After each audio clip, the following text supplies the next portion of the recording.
Perfect. So hi, everyone, and welcome to our first meet and greet of 2025. My name is Andrea Sangil, for those who don't know me.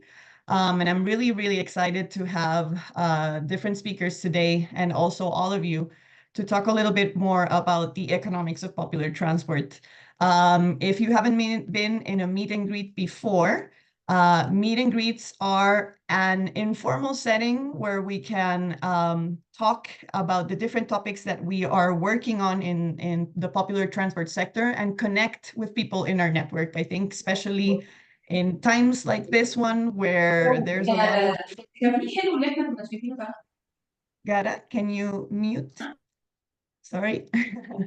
In times like these where the world is going through a lot of very tumultuous situations, we need to build community and we need to learn from each other and reduce the learning curves and have others that we can ask for advice and help and share experiences. So these meet and greets are looking for that, to build community, and that we can know more people from our network, know more people who are passionate as we are of popular transport and about improving livelihoods and improving quality of life, reducing emissions, etc. So in this first meet and greet, we're going to be talking about the economics of popular transport.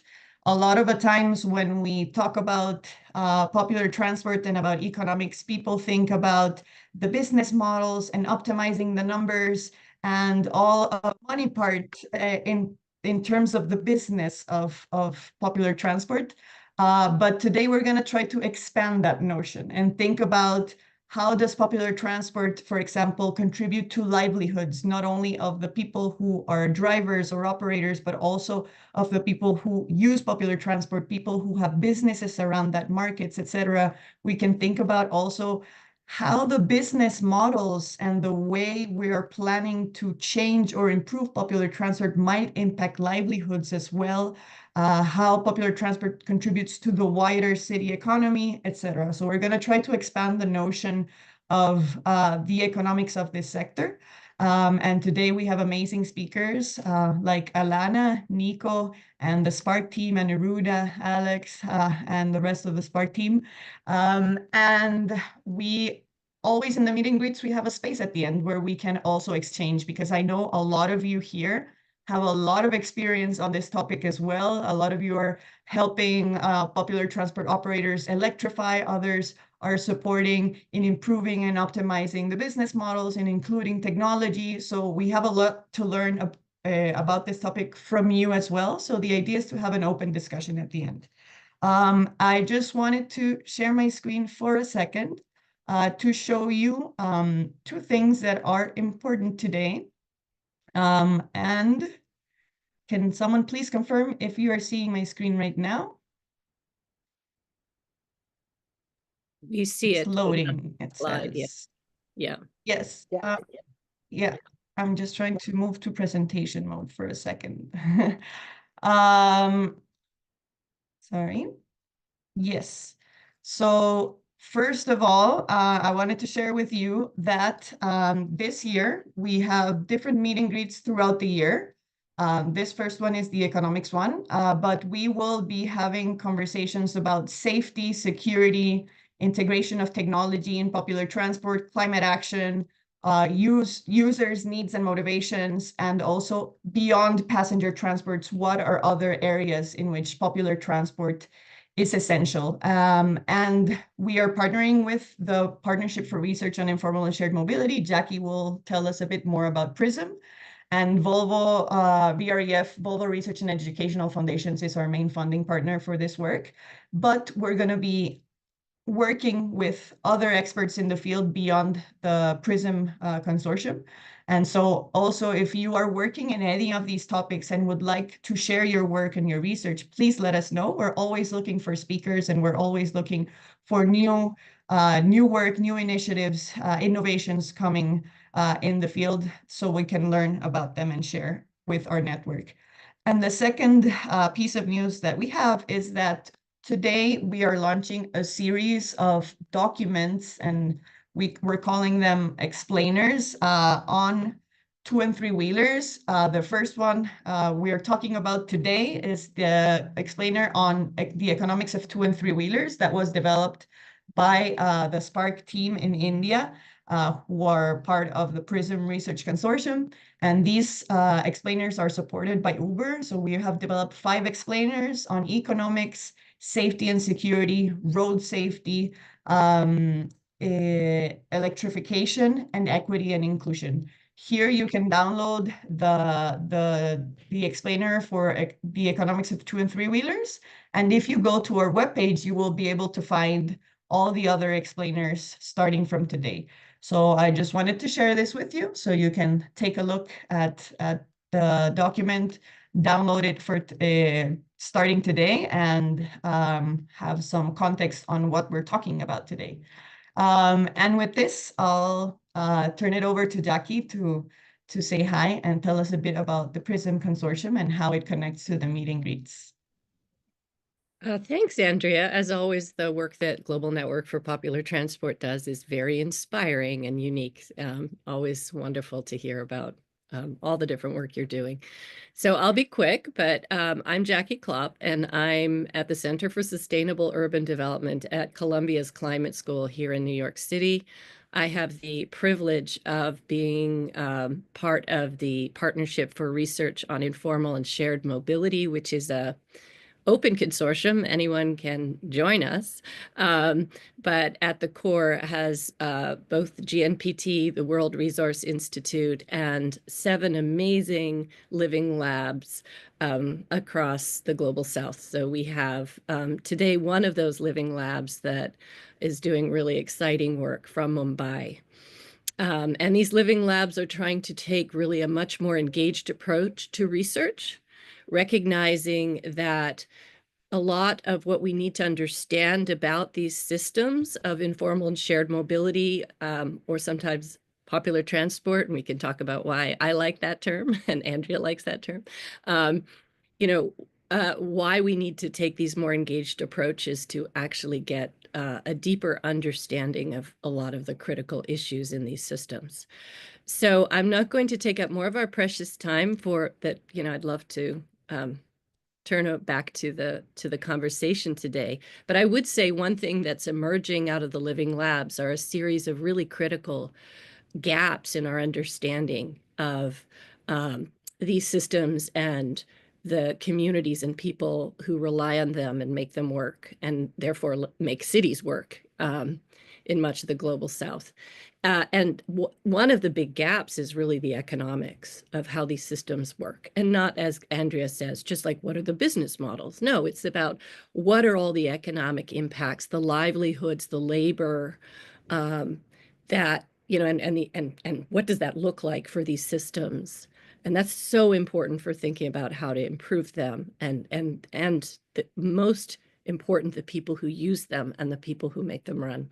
So with that, I'll put more information about PRISM into the chat. I welcome everyone. Please send us an email if you'd like to stay in our network. I'd also like to recognize Jane Somerton, who's here from Volvo Research and Education Foundations, a very visionary foundation, honestly, that is supporting all this work. So Andrew, if you don't mind, I don't know, Jane, if you just want to say a word or two, and then I'll pass it on. Of course, Jane. Thanks very much, Jackie, and also Andrea. I'll be very short. I'm very happy to be here, and VRF is really excited about the ongoing work at all the living labs. And so I'm really looking forward to learning a lot from you today. Thanks. Thanks, Jane. Okay, then with that, I think we can start the discussion, and I'll let the Spark team take the lead and show us a bit about the work that they do and the insights from the economics explainer. Thank you, Andrea. Just a brief introduction, because this presentation is going to be made by Alex and Shreya. So first of all, I am Anirudh Paul from Mumbai. Good evening to all. Generally, I'm an academician, as well as I work as a technical advisor for Spark. So a little bit about Spark.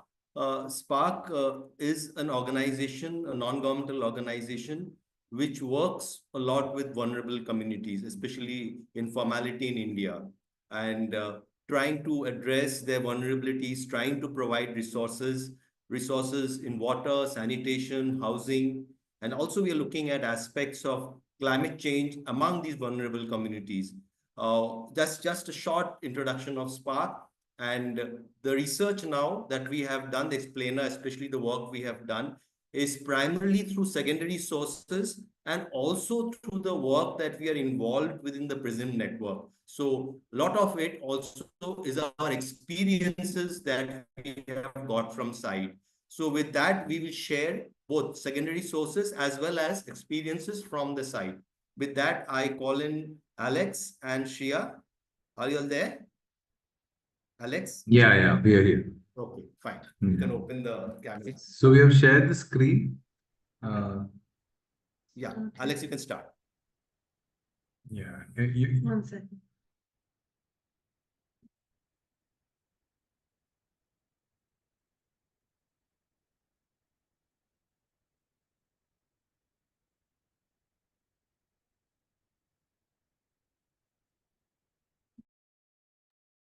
Yeah, I'm trying to share the screen again. Just a second.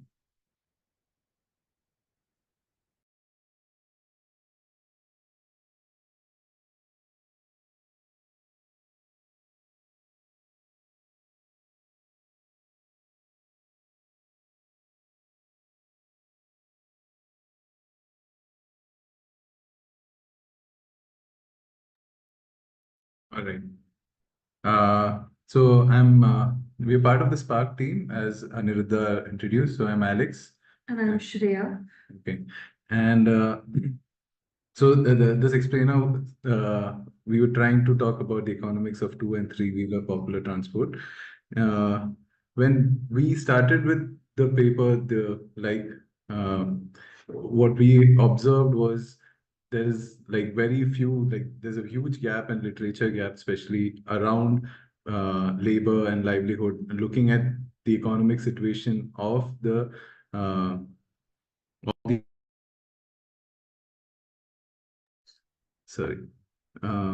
the auto drivers and the transport workers involved in the last mile connectivity.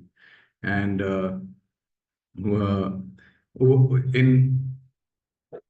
so in 2- and 3-wheeler transport, what we observed was how it provides millions of people access to mobility without relying on private vehicles, and how for passengers it becomes typically to stop at stations to shop before continuing to their destinations, and how this creates a system of livelihoods that includes drivers, food vendors, hawkers, waste pickers, mechanics, scrap dealers, and many others.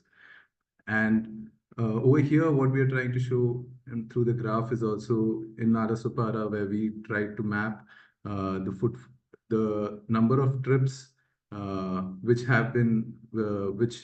grows towards the evening period from the terminal point, like from the formal railway station point, how you observe the number of trips increasing through the period of the day. So here, what happens is like this was specifically done towards the origin point as the station and then the neighborhoods. So you can see it gradually increasing because of the number of commuters that come back from the city to come back to their neighborhoods, and you can see the spike in the number of trips in certain areas that takes place in the graph. And going to the next, we're talking about so one of the great trends that are taking place in the 2- and 3-wheelers are the job creation and the economic impact all over the global south. So we know how 2- and 3-wheelers play a great role in the entire global south, and how much we are really dependent on them and as a last mile connectivity. But you can also see there is a lot of employment other than the drivers that also rely on these transport, especially if you can see the examples that we've given on the screen, that is India, Uganda, and Dhaka, and there are many more. this was the data that we were able to bring in, and we have more on the papers too. But like there are many more that where the number of laborers that are laborers, vendors, and mechanics that also are dependent on our paratransit and our 2 and 3 wheelers.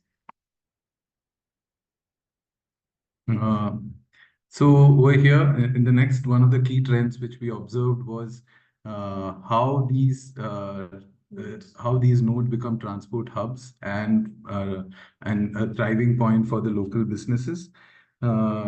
The image which you see, the map which we have tried to represent the terminal point, the Nalasopara station, and where there is more than 216,000 people every day footfall which we experience.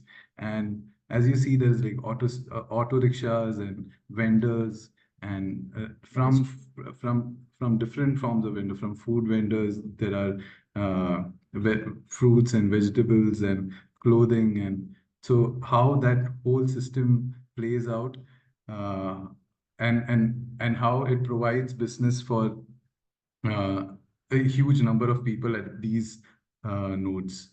And again, this is just a case, this is like our case study that we have studied in Nalasopara. This is the study that we have done. But again, this is again a global south phenomena where you can, again, in the examples we've given on Philippines, where they do like almost 1,000 to 3,000 vendors also rely on the footfall traffic from the paratransit, from the public transit users. So this is not specific to India. This is also there all over, and we are trying to look into those areas too. And especially during the interviews also, I remember the auto drivers especially mentioning how important are these vendors around them and how much it contributes to their businesses also, and vice versa. So the next trends are, of course, the digital platforms that are uprising all over India, and all over global south. We have one of our co-living labs are also talking about digital platforms and how they can improve their paratransit. But again, for 2 and 3 wheelers, this has been a game changer where there was efficiency, there was fair transparency and convenient for customers, especially for the women, where as women drivers and women riders, they find it safer and more convenient to use ride-hailing apps as a form than like the conventional system. So these platforms provide transparency for the drivers and provide transparency to the riders too. And like the examples in Tugande of East Africa, we have Olas, we have something called Rapido, and in all other places like in Philippines we have Philippines and Indonesia, we have Ojek, etc. So all of them provide these similar types of facilities, which kind of helps the drivers and the riders. For example, like how she said in Uganda, the own your own Boda program was launched, where it enabled the drivers to work towards ownership by building a digital credit profile. Sorry. So where it helped them to build a digital credit profile from their daily earnings to ease the filling of like the credit gap.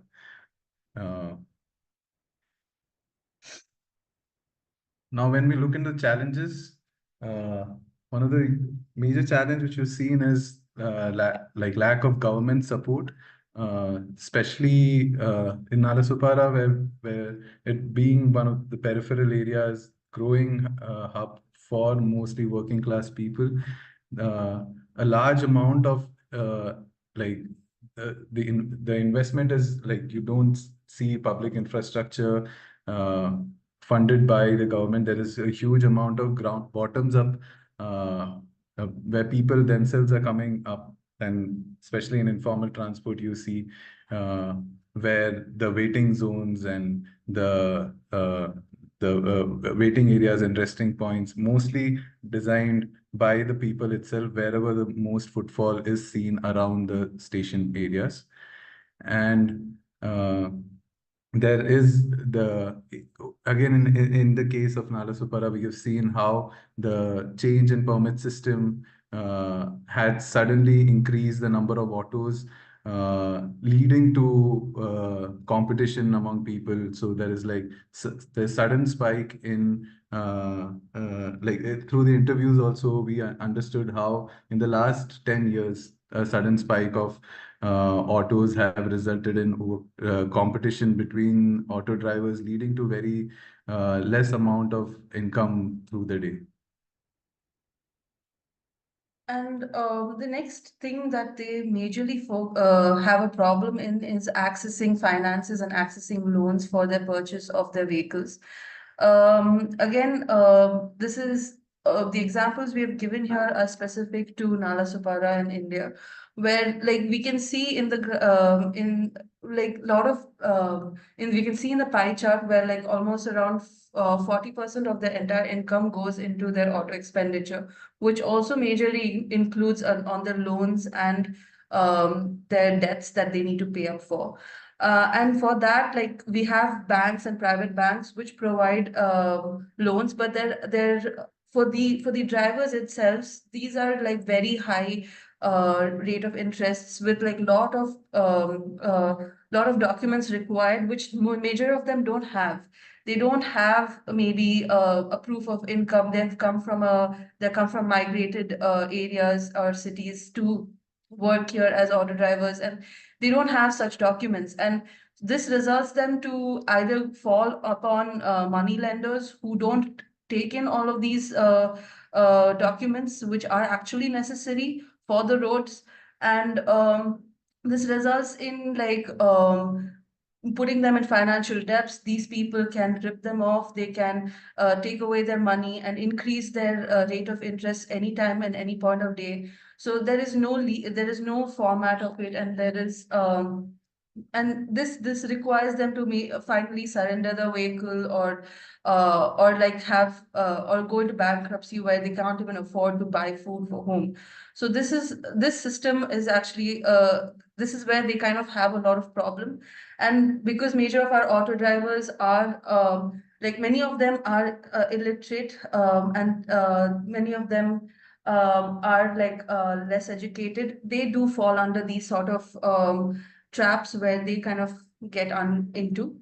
And next is the job security and the worker rights. So like Alex mentioned, because of now if you compare them with formal transport workers, like they have labor laws impacted on them. They have fixed wages. They have like regulated working hours. They have health insurances, unemployment benefits, and pension schemes. But this kind of a system is not there for the two and three wheelers all around. Again, this is specific to India, but again, we are saying that these are in the same lines. These majority of the two and three wheelers fall under. And in the case of Nalasopara, like again, as Alex mentioned, there was a spike in the permits and irregulated permits, which increased the number of autos, which increased the number of hours that they had to wait after every single trip, which would result to almost 2.5 hours just of waiting so that they can come forward and collect passengers, which again led to like illegal driving and irregulated auto drivers who would come into their stands and like pick up customers and go away and reduce their passengers. So this is like a complex system which kind of keeps building up, and these are the challenges that they face every single day. And these are hours not only not in comfortable conditions at all. They have to wait these hours in like heavy rains, in hot heat, in high peaks of like climate changes and everything. So they will be driving through floods. They will be driving in peak heat, but like they will have to do it because that is what they rely on. So, as form of policy solutions, one of the solutions which we thought would definitely be a better form of a regulation and integration into the formal form of a system. So, and over here, we're showing one of the example where in Bangkok that how the intervention of government to in providing jackets, in providing the parking space, automatically reduced their income, automatically increased the income 67%. Like how similarly you see that a support from the government definitely gives uh, definitely helps the drivers and the transport workers to uh, save up money for their family, save up money for their health, for education. Like, so how in any form of support in terms of parking, in terms of schemes where pension, how a formalizing from the government helps in a better form of working condition for these workers. And the next one which we saw was where we could professionalize the popular transport sector and how providing legal advice and support to the drivers so they know how to lawfully operate these businesses, and how probably a census of popular transport operators to better understand the sector scale. This will help in improving the data regarding the type of vehicle, their age, their workforce, uh, and how it can enhance the planning and policy making. Yeah, and especially in access to finance, how a low interest loan will definitely be from the government, from would enable them to reduce the load which comes on them, because of also uh, uh, uh, like having a better form of a financial institution to help them, which is again tailored to their format of riding, format of their livelihood. So again, this was again an example in Bangkok where they had proposed a terminal station for their motorcycle taxis.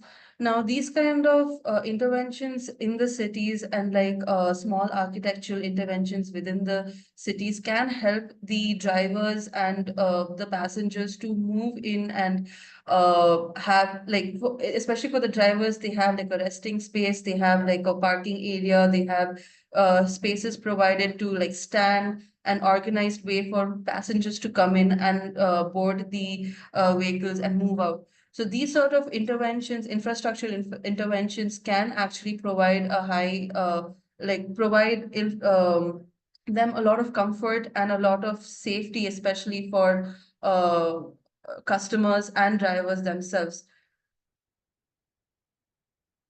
So finally, we are coming to a conclusion. Like these were the main three trends and the three, four challenges that we had put up on the papers. And but like finally, we are telling that again, 2 and 3 wheelers are like the most important mobility within the global south, at least in Asia and in India specifically. And of course, with the growing trend of digital technology and data-driven information can help this particular paratransit to actually thrive, because this gives us real-time information, and it will give the drivers better trip movement. They can calculate trips, they can go beyond their specific areas and etc. And then, of course, government financial institutions and recognizing them as a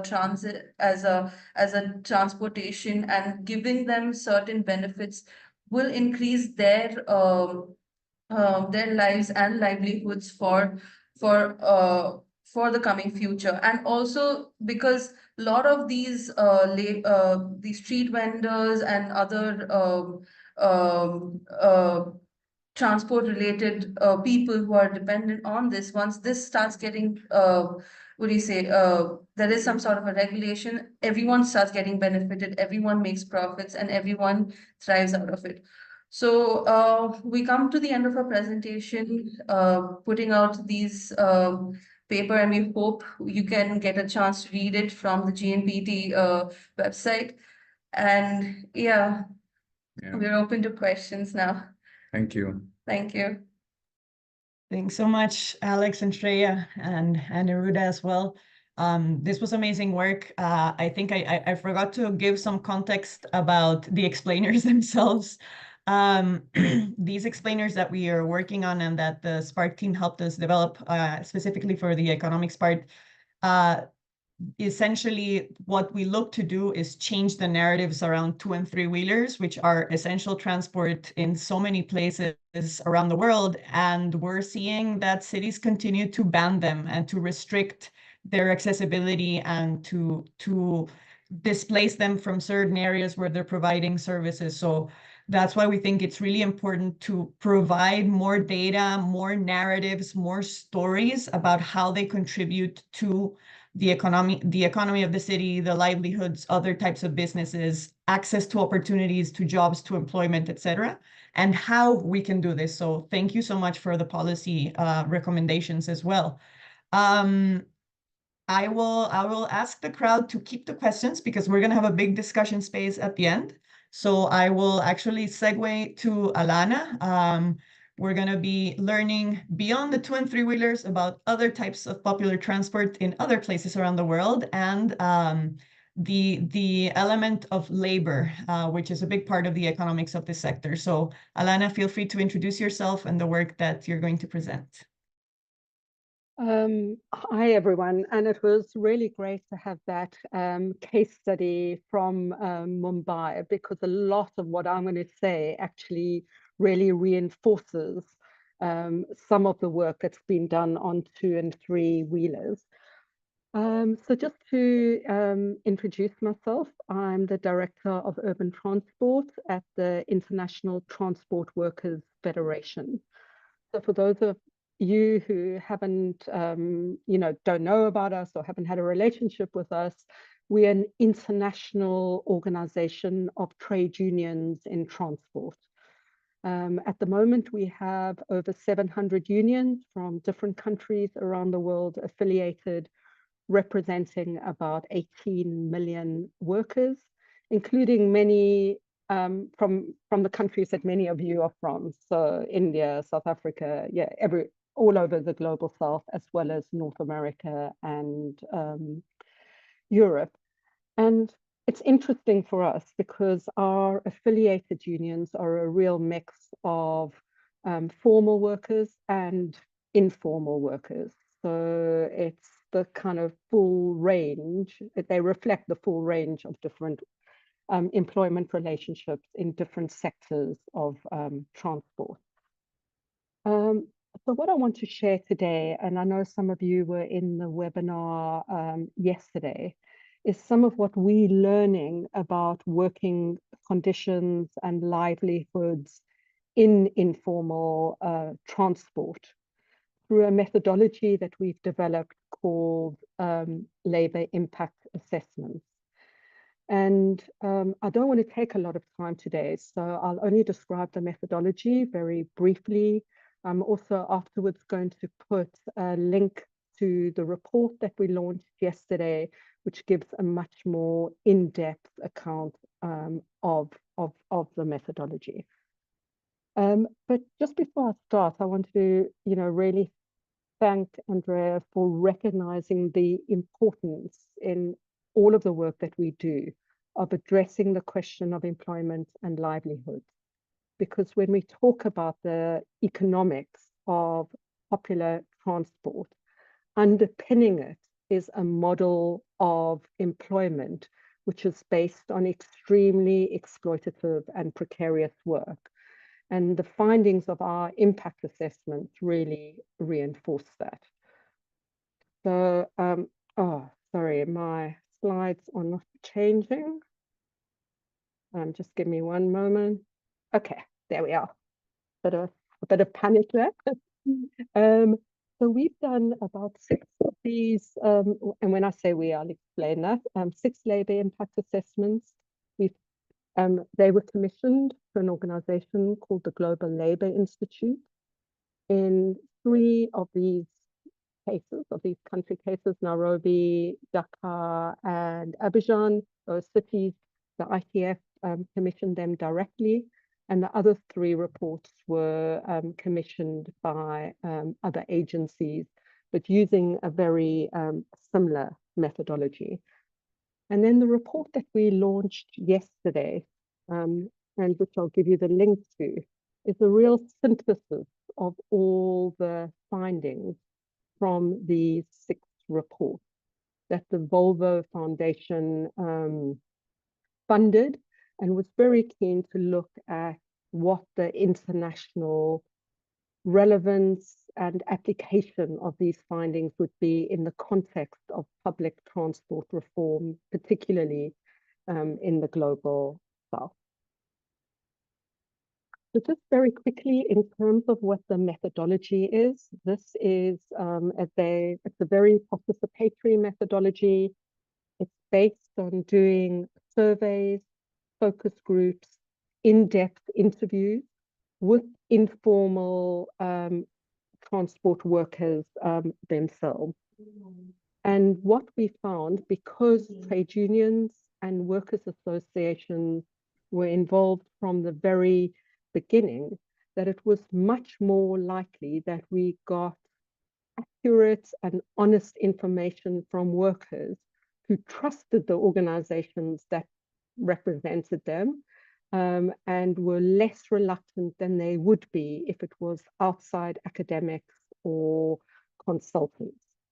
But having said that, we worked in each of these cities in very close partnership with local universities who were very involved in collecting the data and helping us do the analysis. So it does have that kind of rigor. So what I want to share now quickly is just some of the findings, which I feel really reinforces some of what our colleagues were saying from Mumbai. The first one being that in the workforce, there are many different occupations. There are tens of thousands of people who rely on the provision of informal transport for their livelihoods, not just drivers and owners. And why I emphasize that is that often it's the workers in these other occupational groups that are overlooked when formal public transport's introduced or there's some kind of reform, and what impact it has on them. They are also often excluded from surveys that transport authorities might conduct. So I think what this did, and just in terms of our discussion about the economics of popular transport, is it really challenges the categorization of the workforce under the general title of operators. It is not a homogeneous group when we talk about the workforce. We came across high levels of socioeconomic differentiation within the workforce, which means that there are different experiences and priorities for workers and owners. And I think that's very important when we look at integration into formal public transport.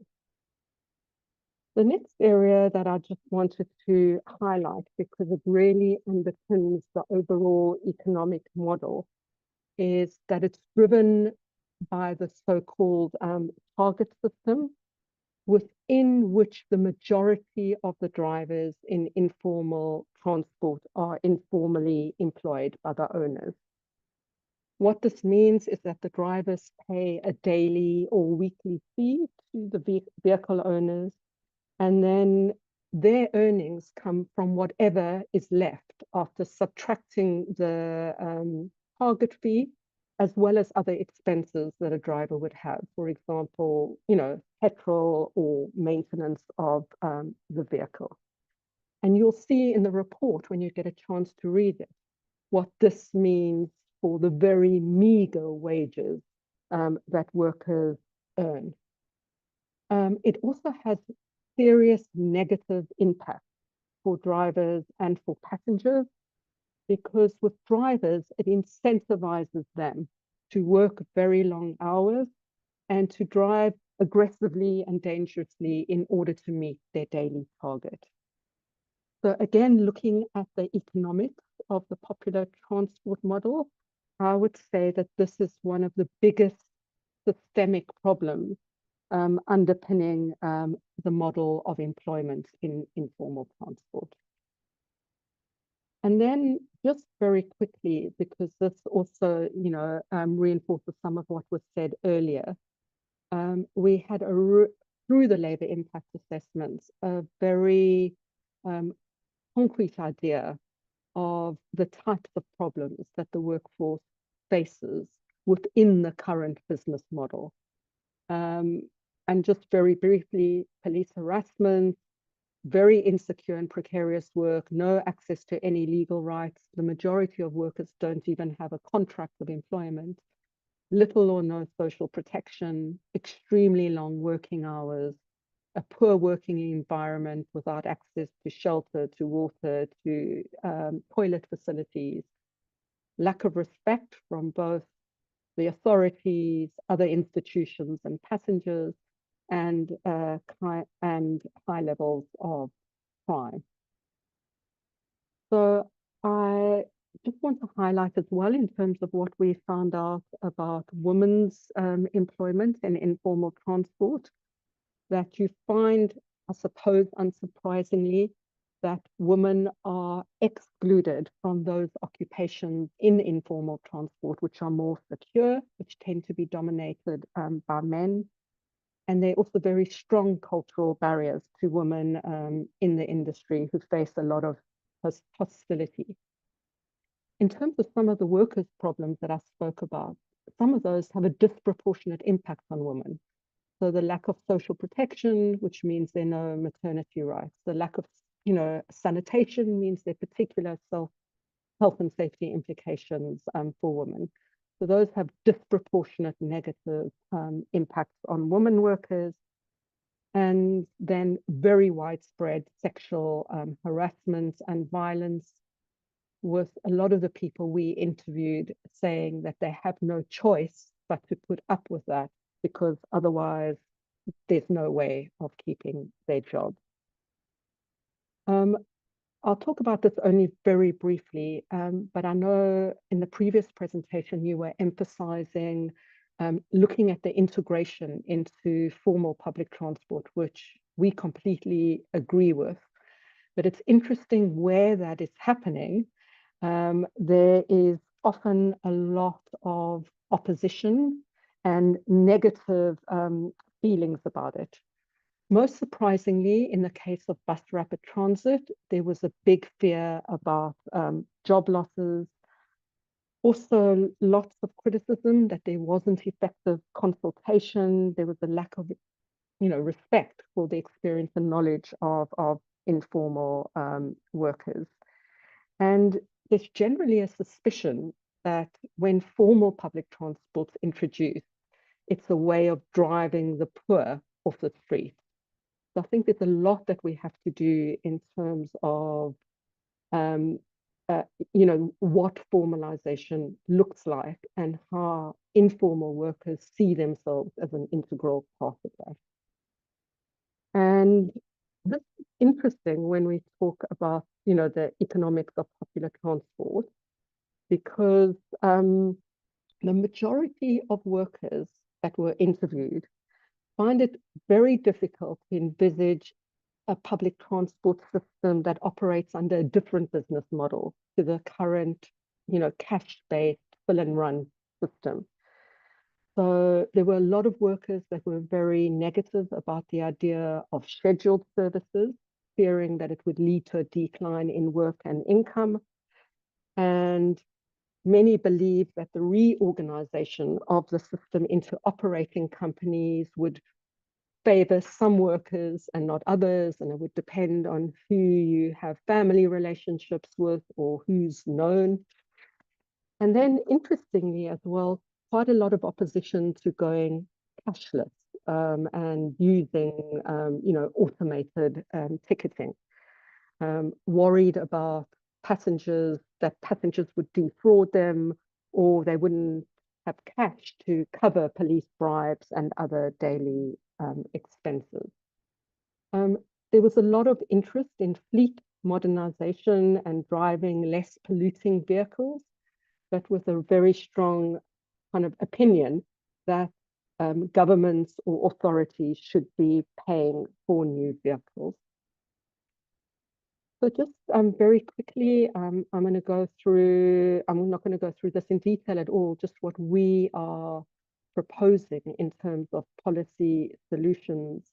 The absolute need to build a trust and respect between authorities and workers' organizations, particularly if there's going to be this integration, because at the moment there's a lot of suspicion that governments do not have the capacity to implement public transport reform projects.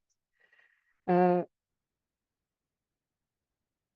importance of the capacity building in order to be able to do this, not just for the workers' organizations, but also for transport authorities to really understand the informal transport microeconomy.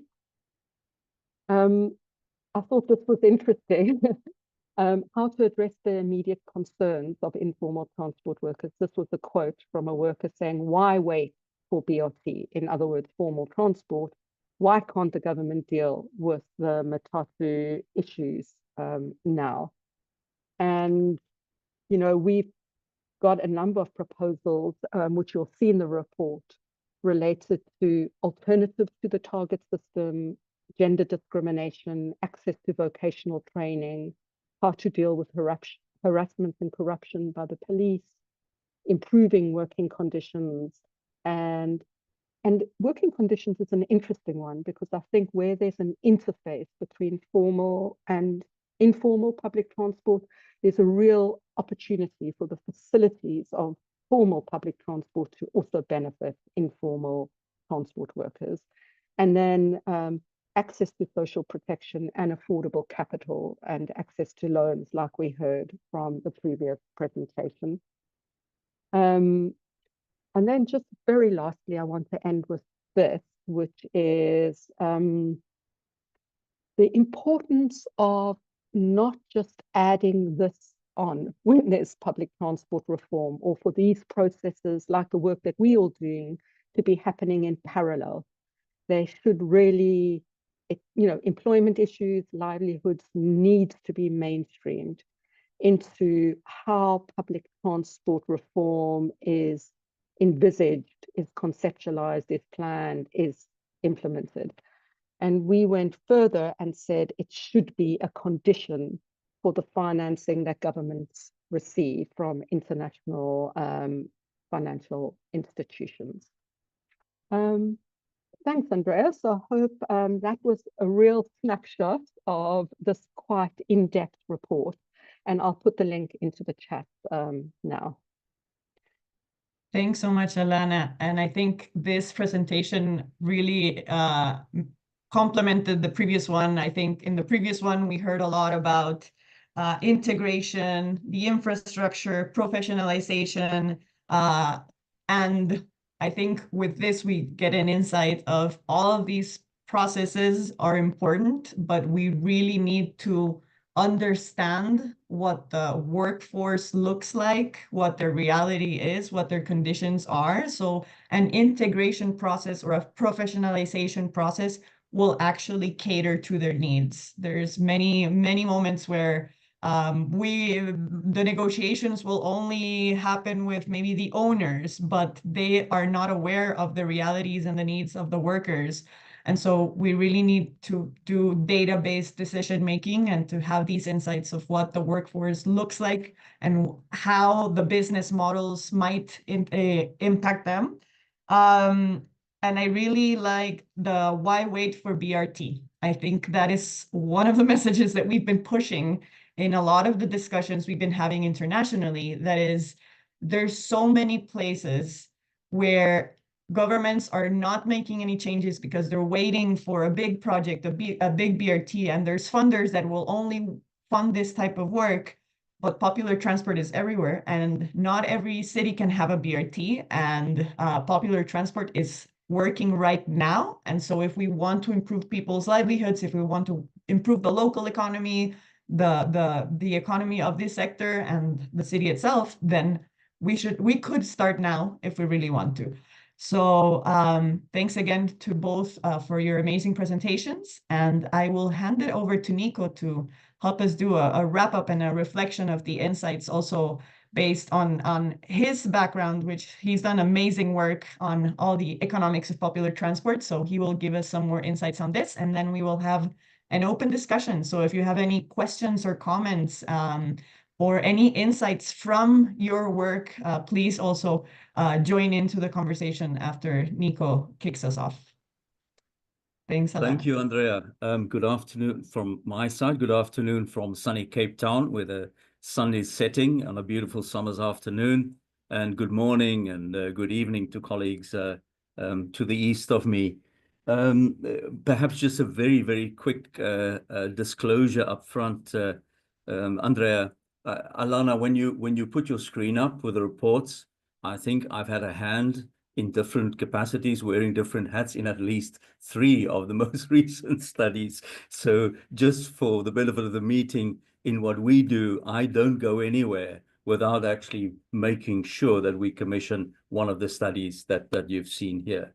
It's become such an important part, rich text of the discussion of the findings, of understanding the current state and talking to those in power about the need of the nature of the change.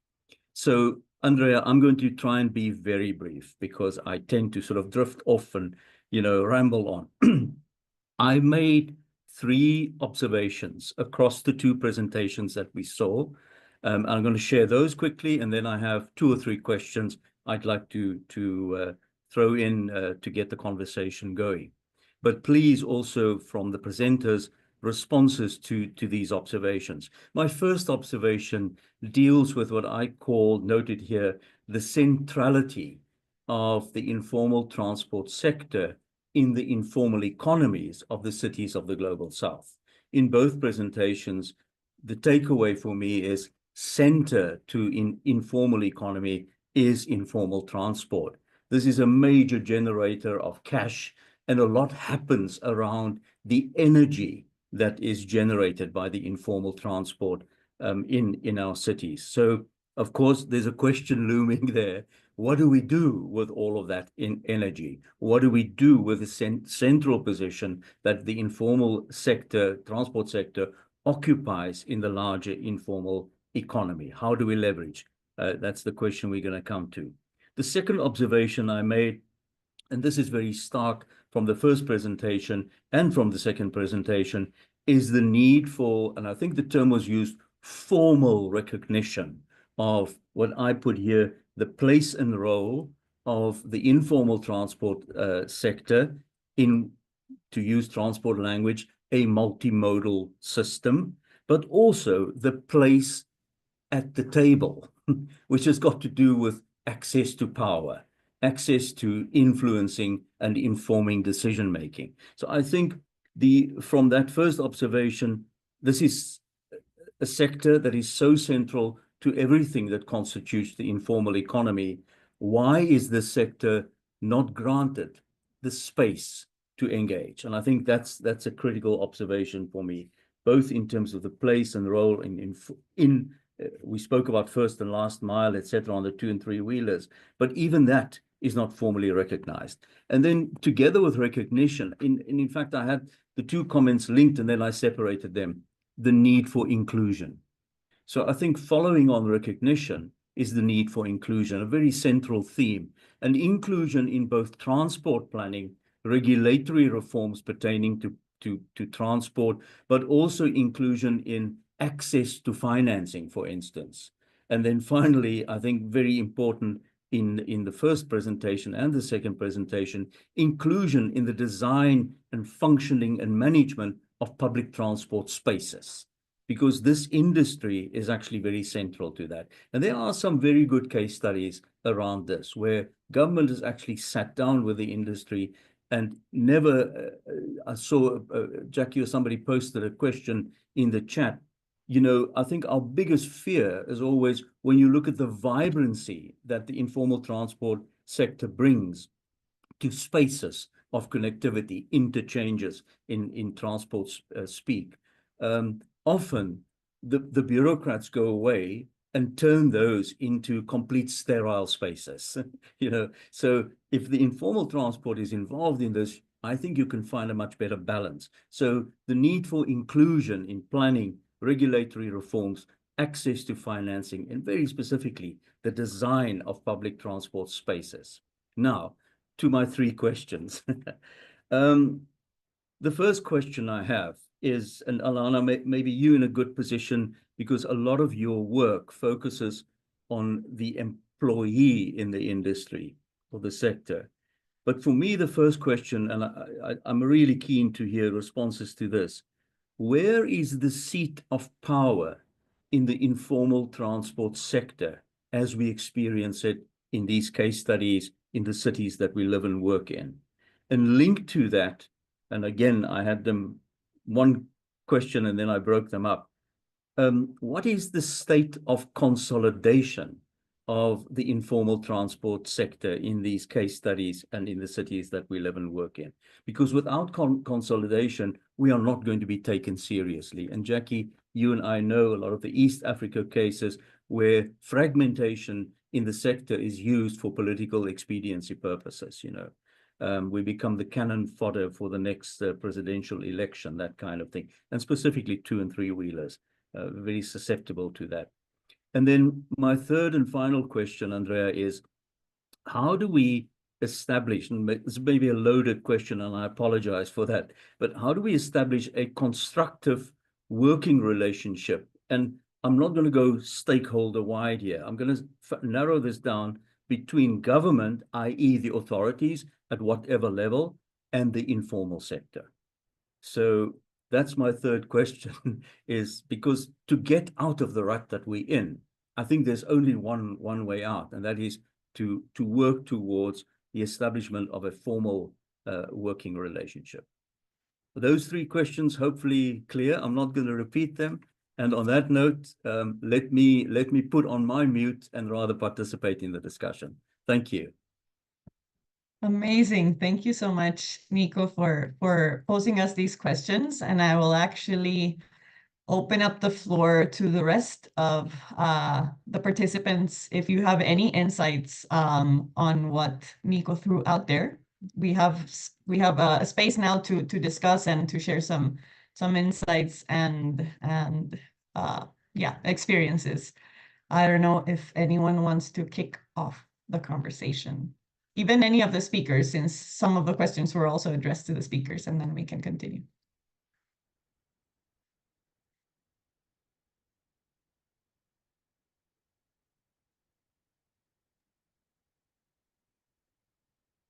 Any brave souls? Andrea, I'm happy to. I couldn't see putting my hand up. Yeah, go ahead. Yeah, I thought those questions were so interesting, and it was a lot of what I was thinking about as I was listening, in particular to the first presentation.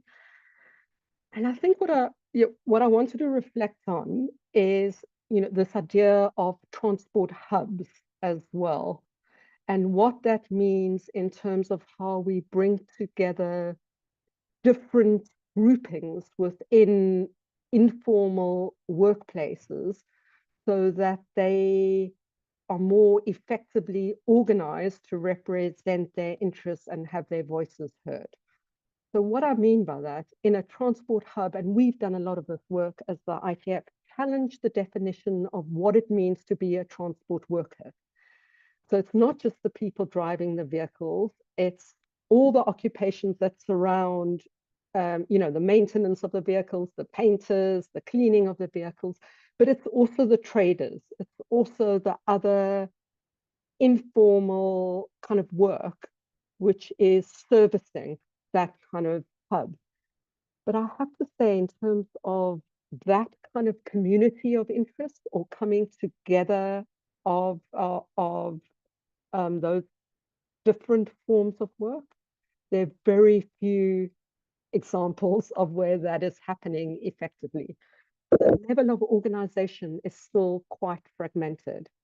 And I think that, relates as well to the question about where is the seat of power? It's where is that seat of power, but how do we engage with that seat of power in a way that we're able to, speak in a more powerful way, which requires that level of organization. Okay, I'll leave it at that. I've got a few other comments as well. Thanks, Alana. Jackie. Yeah, well, thanks for these amazing presentations and comments. I've just got a few reflections. One is on the fact that when, it seems like government looks at just giving permits as a way to get revenue, and then there is such high unemployment, right? And such high need, you get a lot of folks like, crowding the sector. And that then, as was mentioned in the Mumbai presentation, creates worse conditions for everyone. I think you mentioned, like, then you've got tons of rickshaws in the same place, people waiting, terrible conditions for the workers, and often not great for passengers also. So there seems to be this sort of trade-off around inclusion of more workers, more services, and working conditions. And it seems like it's a little bit of a false trade-off, because what's happening is we're not actually putting public resources into the sector so that we can expand services, improve jobs, and create other jobs that need to be there that aren't around, for example, management and of these places. So I'm just sort of reflecting on this, and yet we seem to never talk about the missing investment, right? And how the government, by seeing these systems as largely places where you can extract revenue rather than as critical services that you can support, sort of creates this problem, right? It's this investment gap and planning gap for the people.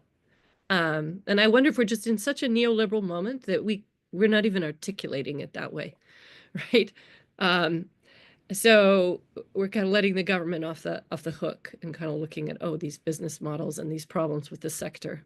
And that's one of the reasons I don't like informal transport as a term, because we have to unpack these informalities, including the way the governments often enable them and enable these conditions. So they don't have to invest, quite frankly, in poor people and poor communities. So I guess I'm a little bit frustrated by all of this, but this is where my comment is coming in. And I also wanted to ask the Mumbai team, because we've had, first of all, I love your work. You're an amazing group. And we've had these also really interesting conversations about inclusion around migrants. So people who are considered outside of the city, for example, but they take some of the worst jobs in this sector. But then they might also be, discriminated against as outsiders when it becomes convenient politically. So I'm wondering if you can also talk about those things. And I also wanted to make a big shout out for a fabulous South African group and Richard Dobson. So this is ASIE in Durban, that's doing a lot of really, really cool work in including traders in Warwick Junction, like this multimodal transport mode.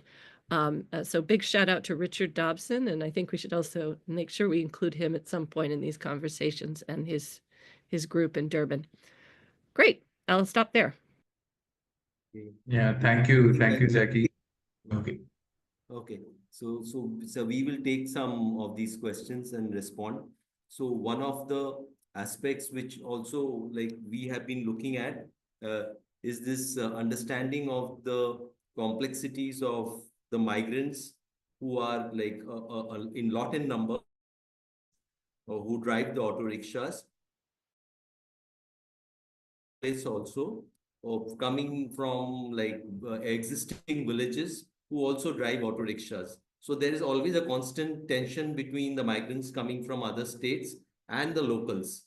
That's something we have observed in Nalasopara. That's our experience completely. So there, like even the route distribution, routes are controlled. Some the profitable ones obviously by the locals, and the ones which are like not so profitable, where the waiting times are a lot, are controlled by the migrants. And also we have seen one thing, like though we have seen there is lot of waiting time, there is lot of like time before the next you get the next ride. What happens is there are a lot of underserved areas also, like what we saw in our case. There are huge swaths of underserved areas, especially where industrial labor are working. Okay, these are completely underserved. So there is a role of the government, especially to intervene and see how these can be turned into opportunities, because you can actually turn them into opportunities if you create those conditions which are favorable. And for us, like this is coming from our experience, I'm not so our like what we have been doing and what we have been working, because we have been using a grounds up approach, we see an opportunity coming through elected representatives. So that's where we are finding that can be a possible entry point for like what we're talking about, Nico, what you talked about, between the authorities and between the informal sector. There is the elected representatives, because the elected representatives are answerable during especially the votes to these workers, these migrants. They are especially answerable to them. So there is a possible entry point from there. And if we can explain them the benefits, because there's a negative perception, all of them, even the elected representatives have a negative perception. So if we can work to create positive perception about the system, try to make them understand that do not wait for the BRT. You don't require the BRT. Probably there might be a possible change. So that's our experience, and we share our experience. And Jackie, your question also about, I believe the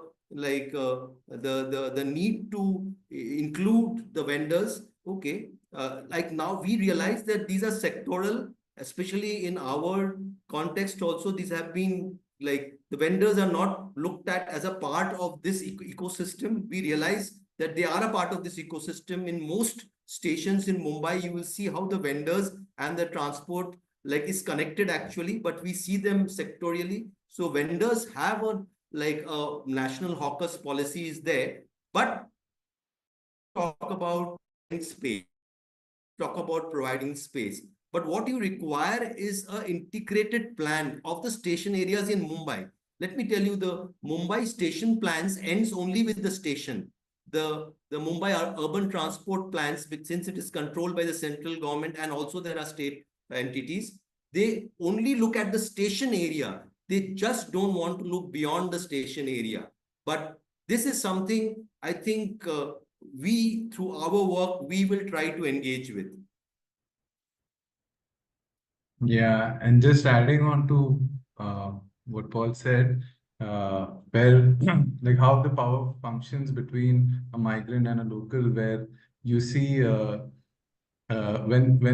the unions are made also, largely there is like the stronger unions are mostly held by the locals over there, and the migrants don't prefer joining, or there is, but while we did the interviews, we saw like mostly the locals were part of the unions, while the migrant workers didn't see much advantage in being part of the union, or didn't see it helping them in any way. So there was a clear difference in how the management worked because of again having a better union. So yeah. Thank you. Thank you. Ariana? Yes, hi. First, I wanted to thank all the teams for their presentations and great insights. I just wanted to add a bit like a sort of reflection on something that Nico mentioned on this centrality role of informal transportation, but I think also, as Aniruddha just mentioned now, not only central but integral. I have been doing a lot of reading on informality in general and how transportation, and this relates exactly to this last point of this idea to create a station for the 2 and 3 wheelers that is separated from all the street vending, right? That is this integrality where people go and do their purchases and immediately they jump on their transport. And only normally 2 or 3 wheelers are the ones who are able to access more informal settlements that have these very narrow streets. So this is not only this centrality, but this integrality, and transport is a key in connecting these, not only moving people, but maybe even if you are asking the rickshaw driver that you know to bring the groceries for you because you cannot go and do the shopping, right? So I was yesterday in a presentation about on street vending in Monrovia, and they were showing street vending, but also these new indoor spaces that they were creating. And indoor spaces were very empty. They barely had people selling, and the street vending places were full, right? So this is precisely when we think of these policies and how the necessity to have this co-production in the policies, where because otherwise we have, as Nico mentioned, these sterile places that nobody attends, because in the end you have the buses or the rickshaws there, but it's really not connecting and serving the people. So it was just like a reflection on the presentations and your comments, and thank you very much for this meet and greet. Thanks, Ariana. Shan, if I'm pronouncing it right, sorry. Yes, yeah, amazing work, the Mumbai lab. It might be a little bit of a tangent, but I wanted to little talk about another group of workers that is connected to informal transit in my experience. And I see them being impacted by the city I work in, Peshawar, where a bus rapid transit system was introduced 4 years ago. That is of like workers and people who retrofit these vehicles. A lot of them, and specifically in Pakistan, one that is very visible is, I'll post a link in the chat, is of truck artists in Peshawar, in Pakistan. These are people who decorate these informal vehicles, and ever since 2020, when the BRT formal transport was integrated into the Peshawar system, we've seen less and less of this art. So I don't know where these artists are going. There was a report in COVID where they started working on other, like using this art to paint crockery or paint furniture. So a transition for sure, but which is one side, but also the workers that are retrofitting these vehicles, specifically in Pakistan, we have the compressed natural gas. So a lot of the vehicles are retrofitted with fuel mechanisms that are cheaper. And if we are talking about electrification and a more sustainable shift, then there is a question of who's gonna benefit from that. Is it the informal employment sector that is already engaged in this, or is it gonna be some other entities? So that was something I was thinking about and want to share. Thanks so much for sharing that. That's one of the topics we've tried to come in and bring into the conversations, the element of the art and culture and identity around popular transport in so many places. And when we sterilize it and standardize it, a lot of that is lost, and a lot of like the craftsmanship around creating these vehicles and making them different, and yeah, all the elements of art and culture around it is something that I think it's not very much discussed, and I think it should be part of the conversations on how we can professionalize and modernize, etc., without losing a lot of that essence, and also considering the value that these workers are also adding to the system. So thanks for bringing it up. Abhishek. Thanks, Andrea. Yeah, I think Shan, thanks for bringing that point up, because I just recently, so in India, just recently came across this. It's not a report, news article, but in the south of India, there's a transport nagar, transport hub, right, where they do the lorry build. The bodybuilding of trucks, right? Like where they build bodies for the trucks. And actually what happened was, when India jumped its norms from BS4 to BS6, which is literally Euro 4 to Euro 6 standards, and there was a massive loss of jobs. 5 to 10,000 already. So there was literally a just transition. We lost multiple jobs, and actually these are people who know the art, who know the vehicles. Actually, they are engineers by heart and not by kind of training or technical kind of skill, education, but like kind of by learning. And they lost their jobs, and actually like a workforce like this could be utilized so much in a much better place, right? Like now they are kind of dispersed and going into different livelihoods where they have no idea, or where they're not experts and need to start again from the bottom of the rung, right? So this was about the south hub, and there's a hub like this in the north as well. And I hear that Pakistani truck art is much better than India as well. It's taking it up a notch. So yeah, thanks for bringing that point up. Amazing. We have a few more minutes if anyone wants to add some additional comments. Alana. Yeah, I just wanted to reflect on what people have been saying about the art, the retrofitting. So, that was the finding that we were speaking about the number of different occupations that they are related to informal transport.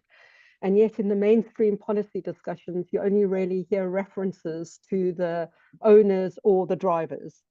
So, there's a real invisibilization of the different types of work that constitute informal transport. And it would be really interesting to, to think about, maybe through this network, Andrea, at some point, about how we give visibility to those different occupations and what it means for how, planning, regulation, reform should take place. Because if there is any consultation, often when there's a process of formalization, owners are included, or sometimes drivers. Very rarely does the work of the people that we've been talking about now get sort of recognized or brought into any kind of planning. So it would be interesting to think through how we give, visibility to that, and the incredible, knowledge and skills that are kind of based in those different in different occupations.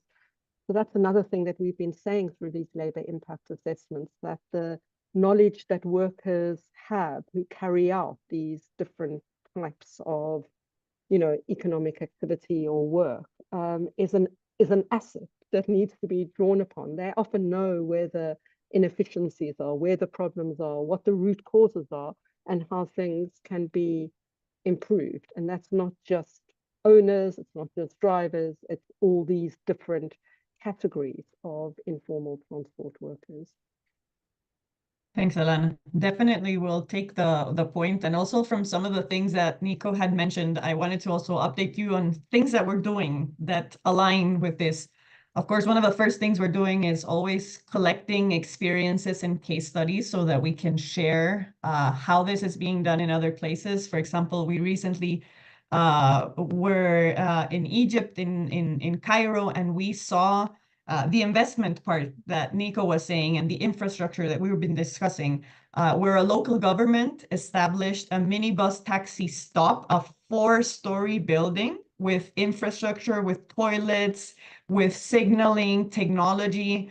And it was full of minibuses and taxis and people, but they also made room for the street vendors that were in the area. So they maintained that close dynamic between those two informal economies, and they're not subsidizing the tariffs or they're not giving money directly to the sector, but they're investing. At the end of the day, investing in a building, in facilities, in infrastructure, in something that will improve the system and will improve the quality of the experience for users and workers alike is really important. And it's a way in which we can start changing these dynamics, but integrating all of these different actors. So I think these types of examples are essential to figure out in which ways we can start bringing closer the government actors and the workers and the sector itself.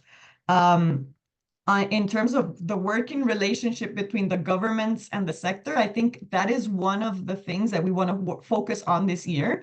We've been working with like academia, we've been working with the NGOs, with the international finance entities to try to create the enabling conditions so that when we go talk to governments, we will have the guidance, we will have the data, we will have the money, and the governments will kind of not have another choice to say, okay, maybe we'll do it, right? But we need to develop a lot of tools and insights and enabling conditions so the governments will change the way that they've always done something, because that's the hardest resistance, right?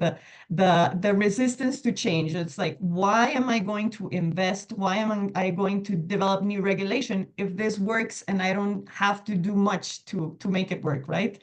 So the thing that we're doing is trying to right now focus on how we can invest more in the sector and how financial entities, philanthropies, etc., can start helping in this area and thinking about how they need to change their financial offer, their loan structuring, the way that they provide technical assistance, because it's been done for mass transit for a long time. And this is not mass transit. This is different. The operations are different. It's not consolidated, as Nico was saying. So this is like a puzzle, and we need to kind of work on these different pieces. But I think that's why these spaces are so valuable, because different people from different places have different insights on how we can put those pieces together. So continuing these conversations is really essential for me.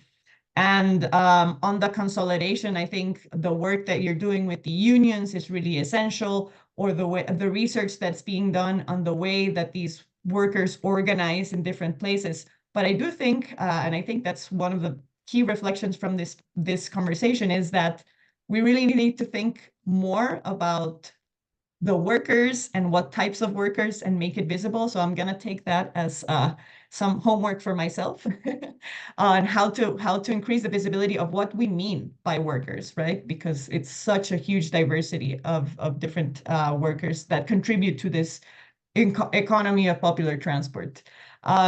Nico, I don't know if you have some final insights based on the discussion that we had. We did not answer all the questions, but I think we're not expected to answer them here. But okay, wonderful. I was looking for on Zoom where to show my hand, and I couldn't find the button. So thank you very much. Two quick observations in closing, and I don't want to have the last word. I think we have a fascinating case study around consolidation of the informal sector in Kampala, Uganda. I apologize, I was the architect of it 5 years ago, but the process is alive and well and has evolved fantastically. And I do think there's merit in inviting Amanda Ngabirano, the independent chairperson of the Consultative Forum, to one of our discussions to give an overview of the history, the evolution. Now, what's happened there in a nutshell, divide and rule was the name of the game. And Jackie and others who know East Africa know exactly what I'm talking about.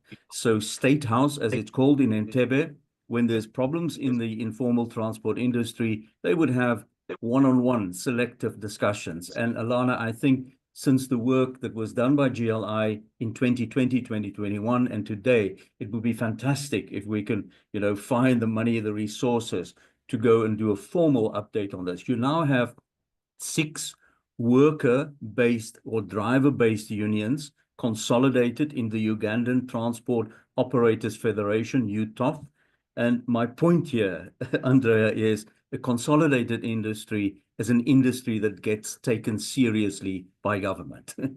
A fragmented, individualized industry where everybody's competing for a slice of the pie is not taken seriously. And I think there's a fantastic story on the African continent on that.